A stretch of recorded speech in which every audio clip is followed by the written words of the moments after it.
Hi, this is Ted at Valley of the Dolly.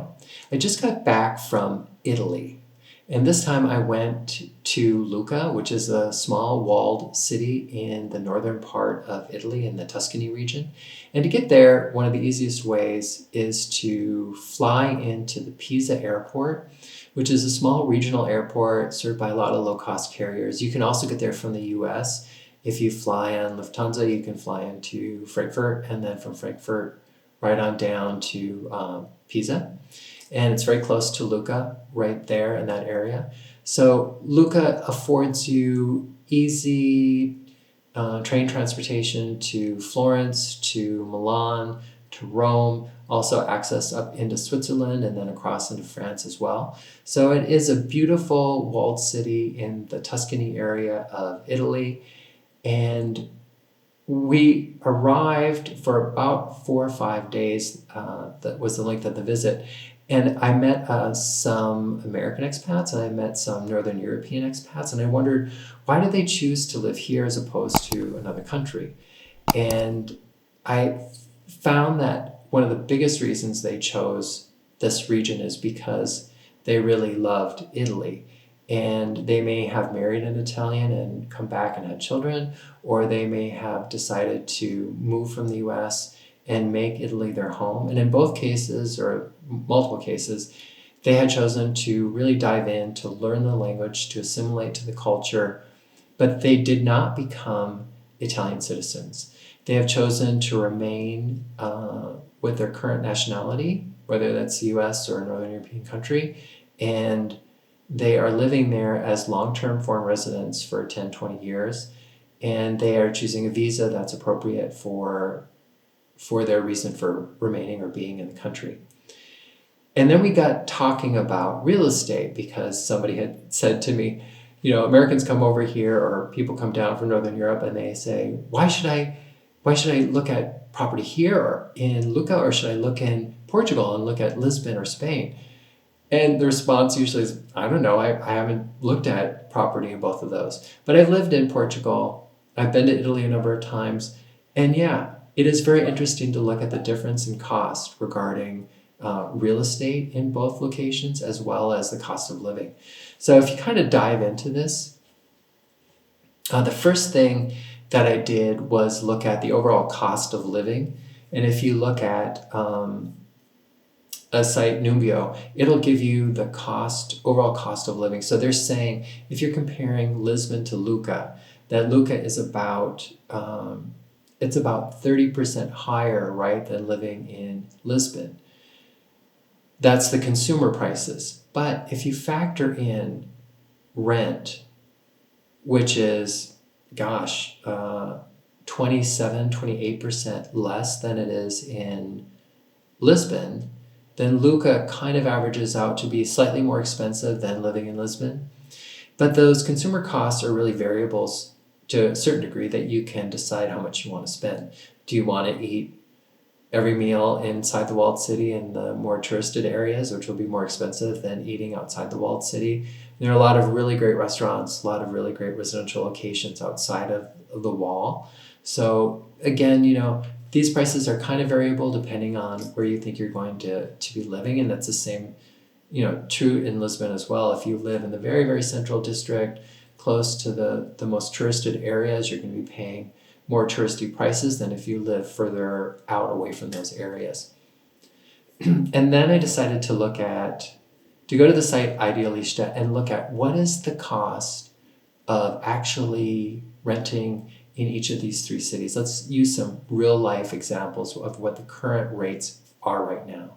So at first I looked at Lucca, and in each of these cases I picked a 2-bedroom, 2-bathroom, at least 2 bedrooms, 2 bathrooms, and took the entire city of Lucca and then took the majority of the downtown area of Lisbon. And with Lucca, it's about 8.25 euros per square meter for renting at a monthly rent rate. And if you look at Florence, it's 13.7, so almost 14 euros per square meter.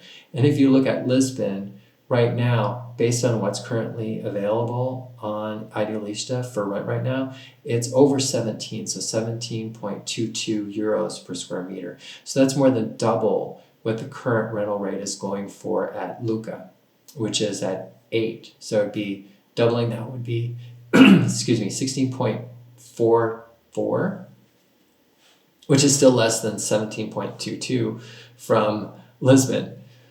And then if you looked at purchasing, obviously these numbers are going to be much bigger per square meter because you're talking about the actual purchase price, not a monthly fee. So for Lucca, the average price per square meter for the units currently available on the market that are at least 2 bedrooms, 2 bathrooms, or larger is 1,970 euros per square meter. Now compare this to Florence, which is significantly higher at 2,936 euros per square meter. So more than 1,000 euros more per square meter. But if you go up to Lisbon, you're talking about 4,895 euros per square meter. So that's more than double what it would cost to be in Lucca, and it's almost 2,000 euros per square meter more than what it would cost to buy in Florence for a unit of the same or similar size and value.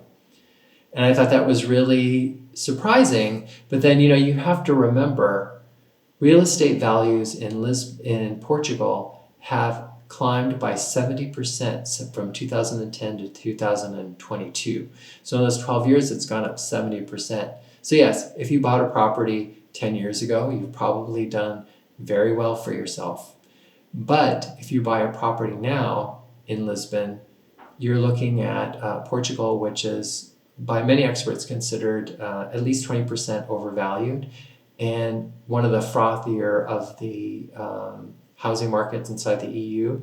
And experts are expecting to be one of those markets that takes a significant hit in the next year or two in property values because interest rates are high.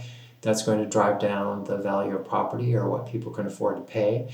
Whereas if you look at Italy, those valuations have really remained basically flat since 2010 to 2022, the last full year of records. And in both of those, in this case with Italy, it's just a small percentage change. You do find in 2022 that Italians did decide to go after adjustable rate mortgages because you saw those interest rates begin to climb.